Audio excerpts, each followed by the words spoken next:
Hi everyone, this is day 4 of our clean eating challenge. Today I'm going to talk to you about whole foods and highly processed foods. So a whole food is a food that is in its natural form. It's basically one ingredient and it's just the simple food. So a lot of times those foods are on the outskirts of a grocery store. So it's your fruit and your vegetables, it's your eggs and your milk. Those things that are just one ingredient. A lot of times they don't have any kind of food label on them. So those are the things that's part of the core of what clean eating is. It's looking for whole foods as opposed to highly processed foods. So there are benefits to cutting out highly processed foods and focusing on whole foods. And it can be a challenge to make that change, to make that swap. So I'm going to talk about that in a moment. But here are some of the benefits of learning to eat clean. So for one, you end up having more energy. You often end up losing weight because a lot of times weight gain is a result of the different things that are inside highly processed foods. It'll often improve your cholesterol level. It will reduce sickness and other ailments.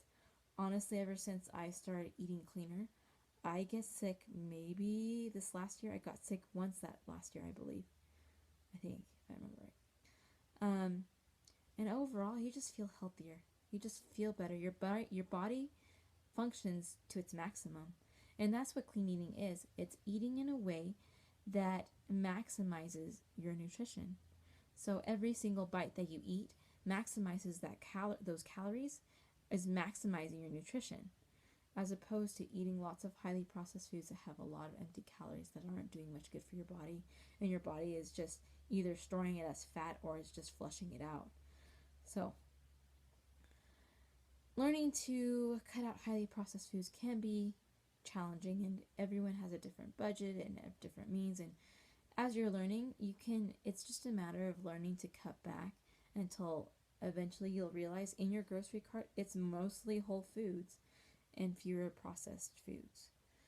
So my goal is whenever I'm grocery shopping to have as few box items or canned items or things like that as possible.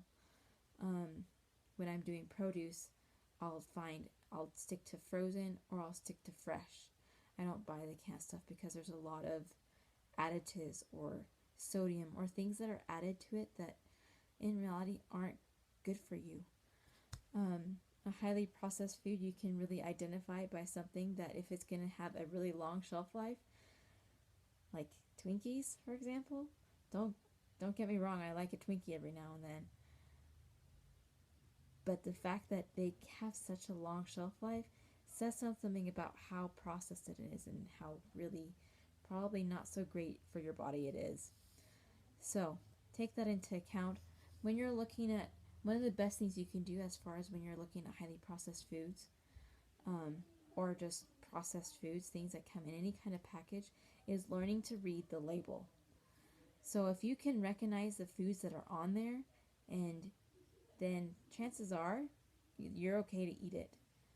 But if there are things on there that you can't pronounce and you wouldn't cook within your kitchen, it's probably good to really take a good look at it and decide if that's something you want to put in your body.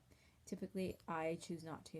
But every now and then, there's something in there that I'm like, I'm going to cut my losses. Everything else here I recognize. There's just one thing. And so, it's just a matter of you deciding what is going to be best. Typically, I stick to a 5-ingredient rule. So I'm looking for 5 whole ingredients. If there's like 12 or 13 or 14 ingredients, usually I just put it back on the shelf. So those are just some tips. So I am encouraging you today to think about where can you make small changes. A lot of it is learning to make the switch. So today I'm going to be posting some pictures about making the switch from certain things. Some of it's a matter of choosing an item that is a higher carb item to a lower carb item. Or there are things like white flour or white rice that are actually really highly processed, to going to something that is more of a whole food. So for example, instead of doing white rice, I don't typically eat white rice unless I'm out to eat or that's what I get served, and I eat it because I'm love whoever gave it to me, and sometimes it's just I'll eat it. But typically, instead of doing white rice, I'll do quinoa or I'll do brown rice. So it's learning to make those small changes, and then eventually, as you're making those small changes add into greater changes, into big changes, until you're really just, your diet is really clean. So, food for thought. Look at the things that you're eating. What are things that you can make the switch? And go from there. Have an awesome day.